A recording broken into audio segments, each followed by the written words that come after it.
My name is Tara, and I'm looking out of the window of my apartment in Edinburgh, a city that has become my new home. It's been 3 years since I graduated from the university here, and I've built a life that I once only dared to dream of. But it all started with a long-fought battle against the chains of my past. The morning I finally left my childhood home still plays like a vivid movie in my mind. I woke up before the alarm, got dressed in the dark, and carried my suitcase to the front door. As I stood there, my hand on the door handle, I could hear the faint stirrings from my parents' room. But there was no goodbye, no last-ditch attempt to stop me, just the same cold silence I'd grown accustomed to. It was a far cry from the day when I'd finally believed my dreams were within reach. I'd worked at a local diner for 3 long years, pulling double shifts, saving every single cent. I'd skipped out on parties, worn the same clothes for months on end, all for the chance to study at the University of Edinburgh. The acceptance letter was folded neatly in my carry-on, a symbol of my hard-won future. The night before my flight, I was in my room, double-checking everything: passport, ticket confirmation, bank statements, student visa. I'd gone through that checklist so many times that I could recite it backwards. After everything was in place, I set my alarm for 4:30 a.m. Said a quiet prayer, and finally let myself feel hope. True, unbridled hope that I hadn't felt in what seemed like forever. I fell asleep with a smile on my face, completely unaware of the storm that awaited me. I was jolted awake at 2 a.m.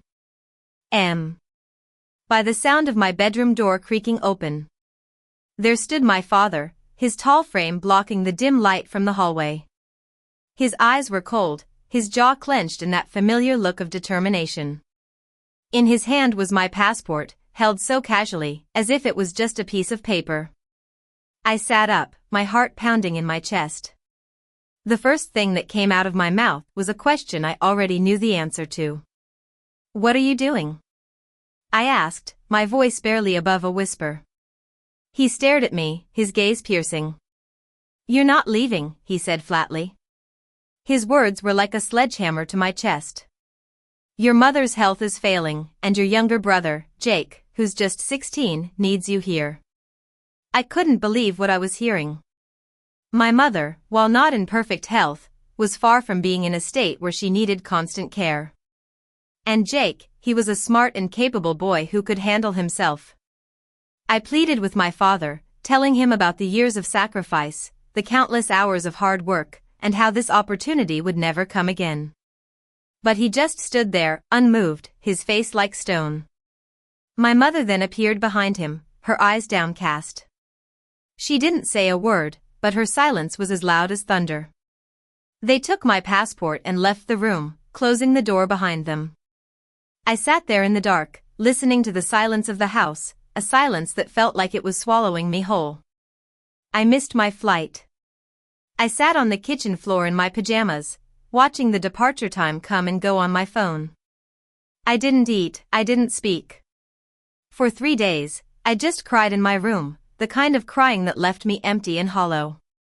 But on the 3rd day, something inside me snapped. I looked at myself in the mirror and barely recognized the defeated girl staring back. I thought to myself, no, this can't be the end. I washed my face, put on some clothes, and made a decision: I was going to the embassy. The bus ride there was nerve-wracking. It was a small step, but after 3 days of feeling helpless, it felt like climbing a mountain. The embassy waiting room was cold and filled with the hum of fluorescent lights. Strangers sat around, engrossed in their phones. I took a number and sat down to wait. When my number was called, I walked up to the counter. I took a deep breath and explained my situation to the kind-looking officer on the other side of the glass. I told her about my passport, the flight, and the 3 years of sacrifice. I was expecting just a bit of sympathy, but what she said next made my hands go numb. She looked me in the eye and said that a passport issued to an adult belongs solely to that adult. No parent, no family member, has the legal right to withhold it. She then explained that withholding my passport was a form of coercion under the law, and I had every right to report it. She slid a form across the counter and gave me the number of a legal aid organization that dealt with such family disputes. I took the form and sat back down in the waiting room. My hands were shaking as I filled it out, but with each word I wrote, I felt a new sense of determination. When I handed the form back, the officer stamped it and told me someone would contact me within 48 hours. The next morning, I got a call from a woman named Lily at the legal aid office. She asked me to come in that afternoon. I went, and in a small office filled with filing cabinets, I told her my entire story. She listened intently, without interrupting once. When I finished, she folded her hands on the desk and said my case was straightforward. A formal letter would be sent to my parents, giving them 72 hours to return my passport or face legal consequences. She also helped me contact the university. To my utter disbelief, the admissions office said they could defer my enrollment for a semester due to the circumstances. My parents received the legal letter on a Thursday. I was in the house when it arrived. My father opened it at the kitchen table. I watched as the color drained from his face, like water from a sinking ship. My mother read it over his shoulder, and for the first time, I saw her truly speechless. Neither of them spoke to me directly. My mother put the letter down and walked out of the kitchen. My father just stared at the wall for what felt like hours. By Friday evening, my passport was placed on my bed, no apology, no explanation. I booked a new flight for the following month. In the extra weeks, I reconfirmed my student housing, updated my visa dates with Lily's help, and started to take steps to separate my life from theirs. I opened my own bank account, changed the contact information on all my university documents, and had a long talk with Jake. I told him what had happened and that he could call me any time. He hugged me tightly, and I knew he understood. On the morning of my new flight, I left the house without looking back. At the airport, as I was going through security, a customs officer near the gate looked at my passport photo, then at me, and paused. She asked me to step aside. My heart sank. After all I'd been through, I thought something had gone wrong.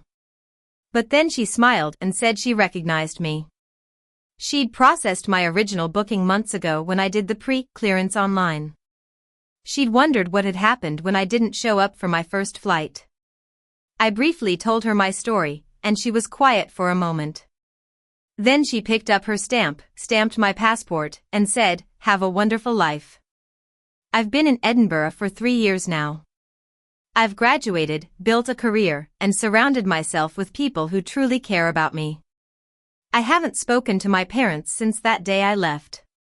It's not a tragedy I'm trying to play for sympathy, it's just the honest end to a story that needed closure. I saved for 3 years, faced opposition from my own family, but in the end, I was able to break free and build a life that's truly mine. If this story inspires you, subscribe to our channel, because every week, we bring you real stories of courage, survival, and the unwavering strength that doesn't ask for permission. You don't want to miss what's coming next.